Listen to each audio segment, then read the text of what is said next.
Mike Sealski from the Philadelphia Inquirer. Why did you insert TJ into the starting lineup? What did you hope to accomplish? And it looked like whatever you wanted to accomplish, he did that. Yeah. I mean, the obvious is the obvious. Like, that's how he plays. Like, there's an injection of energy that you immediately know you're going to get with him.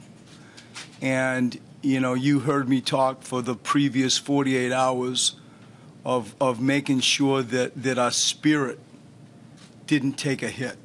And I really felt, when I personally zoomed in, what can I do to help the team the most, was to remind them of how good a season they have had, to retain, maintain, increase their spirit, and try to focus on that as much as anything. And there's no better player to help catapult the start of the game with that mindset than TJ. And the decision was based on a lot of other things, but that is the main thing, just the energy and the spirit.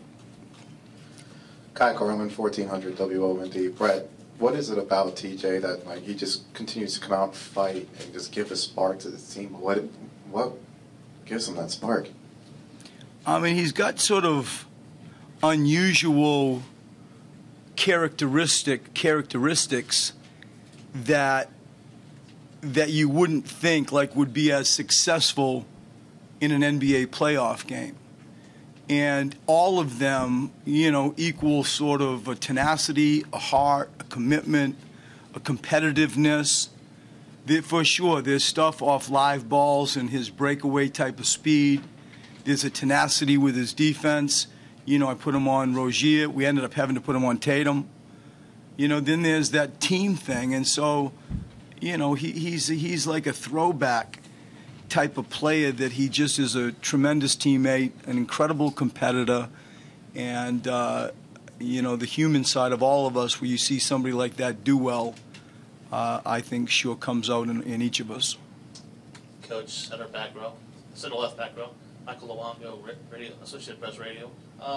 It seemed like this game kind of mirror imaged the last few games of the regular season, where you took some shots early and then you guys found a way to kind of take over the second half tonight. Just talk about the way you guys kind of, again, took those shots early and got it done and took control. I mean, I think if you go to the defensive end, I thought we were solid defensively for the most part. I think the volume of threes that ultimately they were able to get up is still a little bit disturbing. I think our first shot defense, to hold them to however many offensive rebounds they ended up at, I don't believe it was many, you know, 6. Like, that's a good commitment. And so when there was an abundance of rebounds to get, our first shot defense was pretty good. And, you know, I think the attention to the three-point line is always on my mind. Offensively, the thing I think I'm most pleased with and most stood out is, if you look at, like, the distribution of shots, and you look at 24 assists on 38 made baskets in a relatively low-scoring game, and then you say you really didn't have that many turnovers, like, those things alone are impressive for us, because, you know, sometimes in the past they have haunted us. That's how I see the game, you know, and in the light of day. Brett, Sarah Todd, Philadelphia Inquirer, Philly.com. What did you see that allowed Dario to get going tonight in a way that he hadn't in the previous 3? I mean, he made some long twos. I think there was a toughness, you know, not that dissimilar to TJ. You know, when you start looking, he was 9 for 17, you know, 8 rebounds, 4 assists, you know, just solid. And there are lots of similar things that I just would have declared about TJ that you could equally say about Dario. And those types of people that care for their teammates, that are proud to be a Philadelphia 76er, it means something. It means something. Are priceless. Are priceless. And both of those guys tonight really showed, I think, that type of spirit. John Marks, Boston Globe.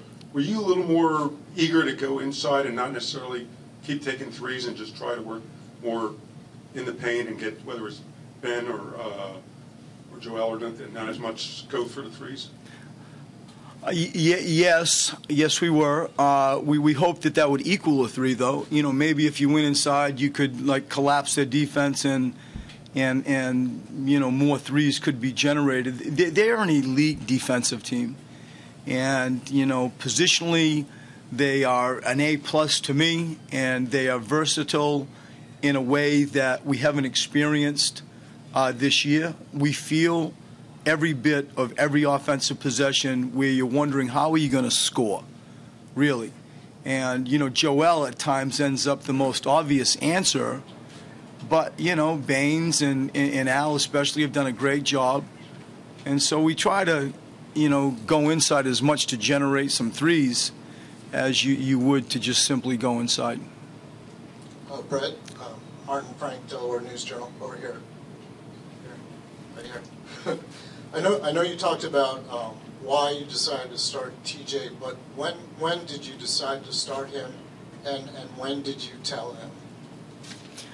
I mean, over the course of the past, 48 hours, you know, since we lost Game 3, you know, you understand that there is no more wiggle room. You know, like you lose and your season is done, and that's a daunting statement for all of us because the group is close together. We feel like we have more to give, and we're fighting. You know, like we want to stay alive. And when you started assessing, like, where are the problems? There are some problems matchup-wise that we start the game with. You're always wondering who has Rozier, as an example.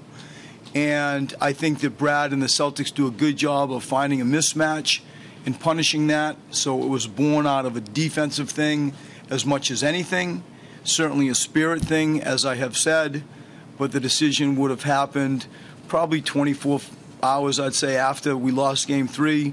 I told him before the game. I told Cov before the game, once we were all sort of secure as a staff of what that means, and off we went. Brett, you're right. Rohan at Carney Sports Illustrated. I think there was something like 95 possessions in this game. Is that a pace you're comfortable with, or would you like to see your guys running more like you were in the first round or end of the regular season? I mean, I still think pace is who we are. You know, toward the end of a game, you know, I'm trying to manage it a little bit when you have that lead. You know, I thought it was actually a good experience for Ben to we knew they'd foul him, to go to the line and, you know, shoot. He was 7 for 8 from the line. I felt the game was in the balance. You know, I felt like we were going to win the game. I didn't feel like I was hurting the team. And so he was able to get some more, you know, free throws in that period of time. We did slow it down. But in general, it's not who we are. You know, I hope to play fast. I really hope to play fast. And somewhere in the middle, you know, we got Joel and it's the playoffs. I hope to walk that line, you know, responsibly. Brett, Marshall Harris here, WIP, front and center. Sorry. You made the decision to start TJ. It obviously worked out for this game. Is that something you're going to just completely reassess, or will you just roll with that for the next game? How are you looking at that? I mean, you'd think we'd go with it, wouldn't you? Yeah, I mean, I don't think I'd be shocking Brad with that declaration and, like, showing my hand, but you'd think so, Marshall. Like, you know, we'll all go back and talk about it. I don't think it's gimmicky. I think it's real, and I would suspect that we would. And how did Robert Covington handle that news, and what did you think about his play tonight compared to maybe the first 3 games of the series? He's an amazing teammate, like a genuinely good person. And he handled it like I knew that he would, incredibly supportive, whatever it takes to win. You know, we came to this building with our bags. We're leaving tonight. Everybody packed their bags with the mindset that we're going to win and we're going to fly to Boston. And Robert Covington, you know, sort of epitomized that spirit, you know, when I'm watching him on the bench and interacting with TJ once he learned the news. I thought Cov tonight defensively was excellent. I think he had, 4 assists. You know, when I look at it, I thought he was really good in areas that, you know, others might not pay attention to. He's a great teammate. He's one of ours, has been one of ours for a very long time. And a little bit like Dario and TJ, he loves being a Philadelphia 76er. Brett, Bob Ford, right in the middle. When you trap and double as much as you did, you run the risk, obviously, of a good passing team finding the open guy for these shots. You said you were a little concerned about the volume of threes they got. Yeah. Did you feel that was just a necessary risk, given where you were, to increase the aggressiveness on them? I think so, Bob. Like when we look at, and I'll use TJ as an example, we need to come in with a spirit. We need to come in with a tenacity. TJ epitomizes that, so we start him.